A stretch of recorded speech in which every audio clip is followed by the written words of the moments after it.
Dialah membunuh orang asal mau ikut kebenaran Yesus Kristus.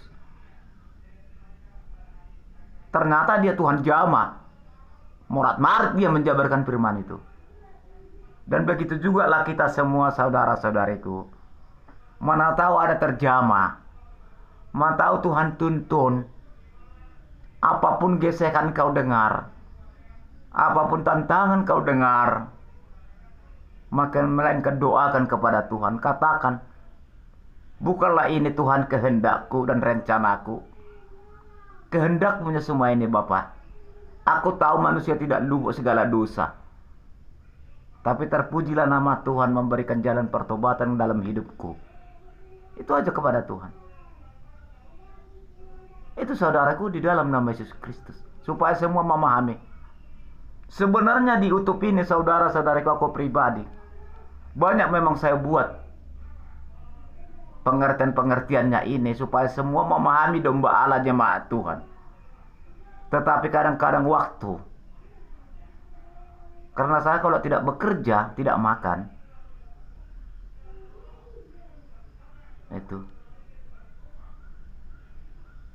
Sebenarnya ini mau banyak saya buat hikmat-hikmat pengertian pengajaran tentang firman kebenaran Allah. Supaya kita semua memahami. Supaya mengerti hikmat dari atas.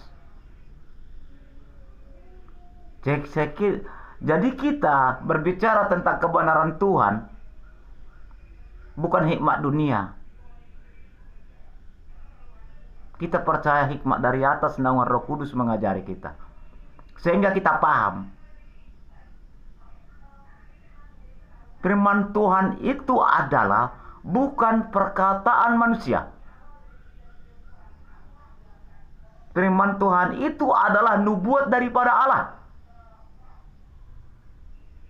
Firman Tuhan itu adalah hikmat daripada Allah. Sebab firman Tuhan berkata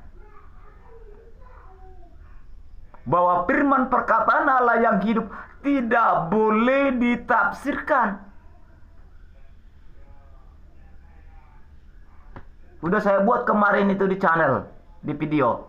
Tertulis di firman mana itu. Firman Tuhan ini tidak boleh ditafsirkan di saat kita belajar firman kebenaran Allah. Tetapi berdoalah kita kepada Tuhan. Percaya supaya Tuhan menghikmati kita. Sehingga orang yang mendengar, sehingga kita semakin mengerti berjalan demi berjalan jalan kebenaran. Walaupun tidak semudah itu.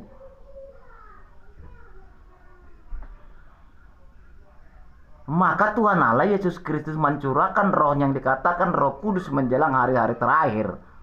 Supaya semua bernubuat bermimpi dikuatkan. Jadi saat ini saudara-saudariku di dalam nama Yesus Kristus. Bahwa Tuhan Allah Yesus Kristus sudah mencurahkan rohnya kepada umat-umatnya. Hanya tinggal melakukan sekarang. Belajarlah mulai menunduk diri. Percayalah dengan Roh Kudus.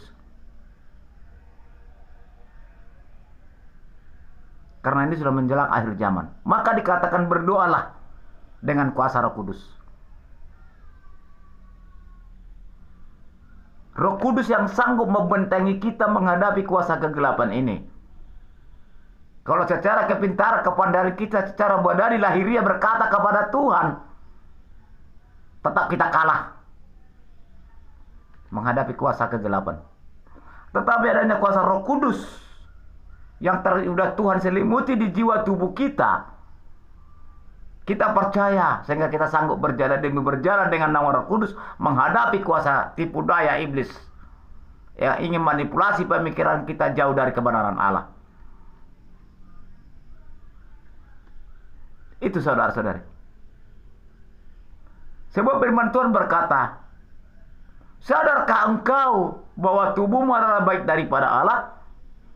Sadarkah engkau bahwa tubuhmu adalah milik daripada Roh Kudus? Itu firman Tuhan berkata. Bahwa daging dan tubuh kita adalah baik daripada Tuhan. Yang memiliki adalah kuasa Roh Kudus. Artinya milik Tuhan.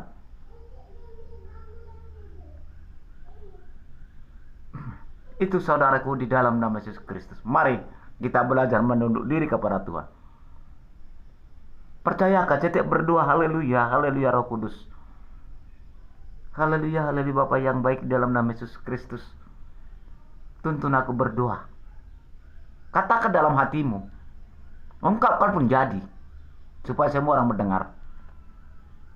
Saya melakukan itu di dalam keibadahan, ibadah raya, kebaktian malam, ibadah di rumah.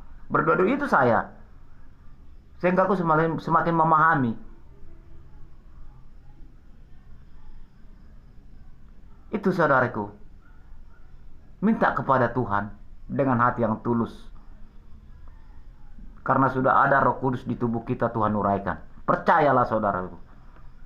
Aku tidak bohong. Siapa tidak mengerti dulu kebenaran ini? Ayah Amba berkata, sebab segala sesuatu yang ditulis dahulu telah ditulis untuk menjadi pelajaran bagi kita, supaya kita teguh berpegang pada pengharapan oleh ketekunan dan penghiburan dari kitab suci. Orang mengenal di jalan kebenaran daripada Allah di zaman sekarang ini.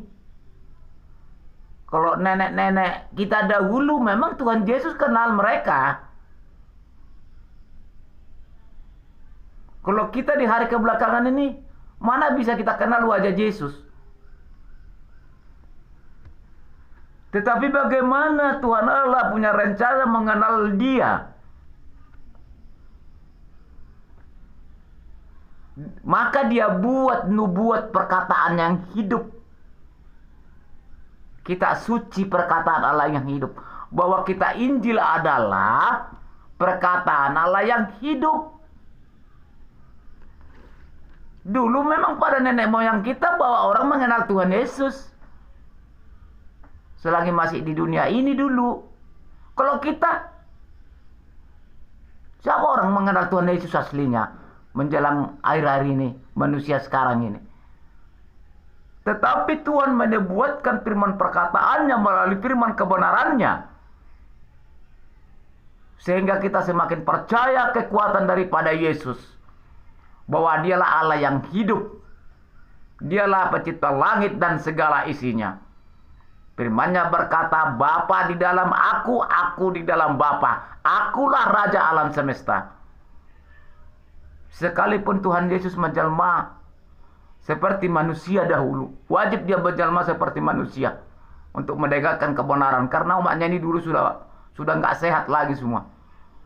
Dia harus tebus, Dia harus bertanggung jawab menebus itu. Karena Dia menciptakan kita. Sehingga Dia menjelma seperti manusia. Datang ke dunia menahan beban.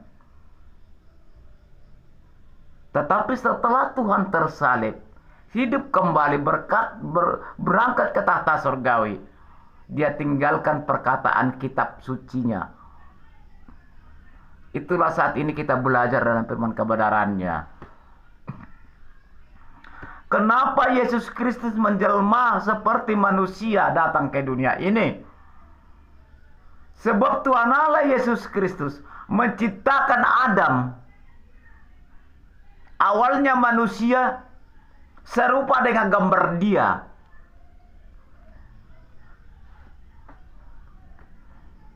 Tuhan Allah Yesus menciptakan Adam serupa dengan gambar Dia. Sebab itu Tuhan Yesus datang ke dunia pada zaman Farisi dulu. Dia seperti manusia. Supaya orang tidak takut. Supaya Dia bisa bersahabat kepada umat-umat yang Dia ciptakan di bawah kolong langit dan di atas bumi ini. Supaya terbukti kebenarannya menahan beban itu.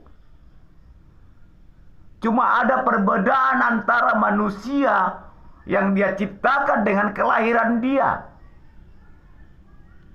Kalau kita lahir dari rahim ibu kita, yang dipersatukan bapak kita sama mama kita, sehingga kita bisa lahir ke dunia, yang menjadi satu tubuh di dalam tubuh Kristus.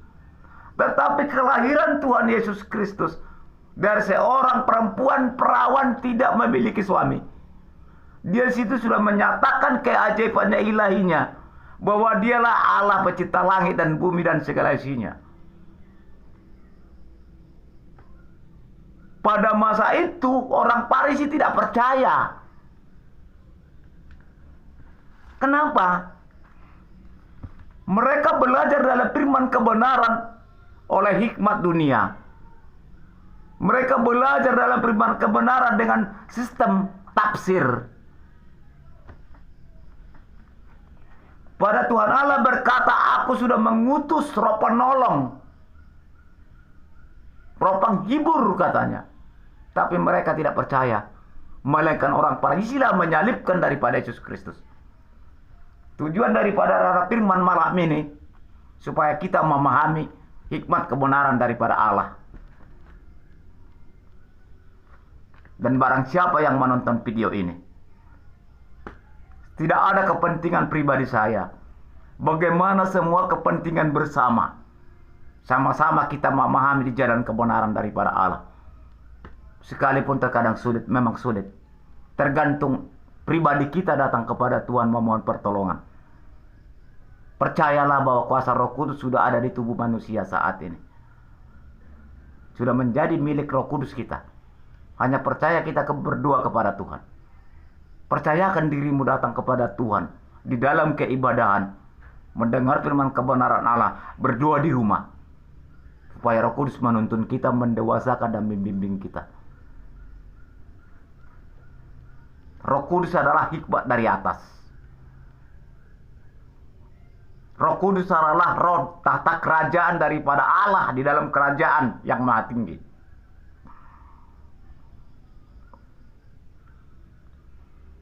Tuhan curahkan itu menjelang akhir zaman ini. Mari saudaraku tengok gelombang dunia. Apa yang terjadi? Etikat manusia, pemikirannya itu sebenarnya tidak ada etika-etika mau jahat. Tidak. Karena ada lindungan Tuhan.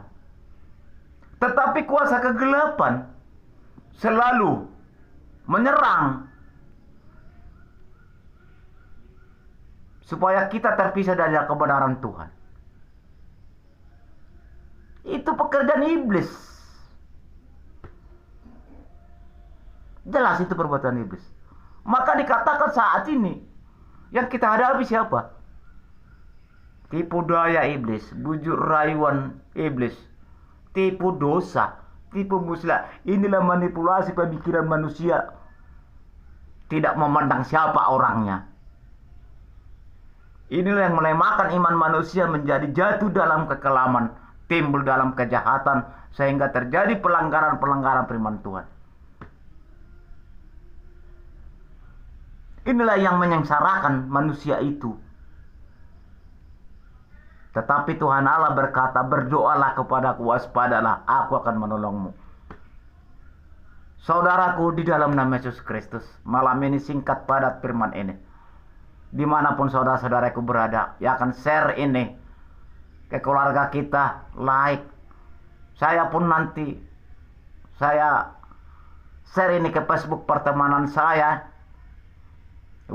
di WhatsApp pertemanan saya. Jangan bingung saudara-saudariku, selalu aku minta Facebook kepada saudara-saudariku. Memang inilah tujuan saya. Supaya tahu aku yang mana mengenal Tuhan Yesus Kristus, yang mana tidak percaya kepada Yesus Kristus. Itu. Tapi mari kita berdoa kepada Tuhan. Mari kita doakan negara ini. Mari kita doakan supaya mampu semua. Ini pada khususnya umat Kristiani dan Nasrani dimanapun berada, dan percaya kepada Yesus Kristus. Itu. Saya buat ini khotbah firman Tuhan di channel ini. Mungkin sudah banyak yang mengetahui. Yang like, yang nge-share, semoga semua diberkati Tuhan. Dihikmati Tuhan. Saya memperhatikan channel ini, analisis geografi penonton khotbah ini, Belakangan ini saya lihat tadi sudah banyak yang menonton, sudah 68% geografi penonton khotbah ini. Puji Tuhan, diberkatilah kita semua, dikuatkanlah kita semua, dikuatkanlah kita saudara-saudariku seiman, sekasih, sepadan. Inilah khotbah malam ini kita buat singkat padat supaya mari kita belajar demi belajar di dalam persahabatan seiman, sepadu hati, sekasih, sepadan. Mari kita saling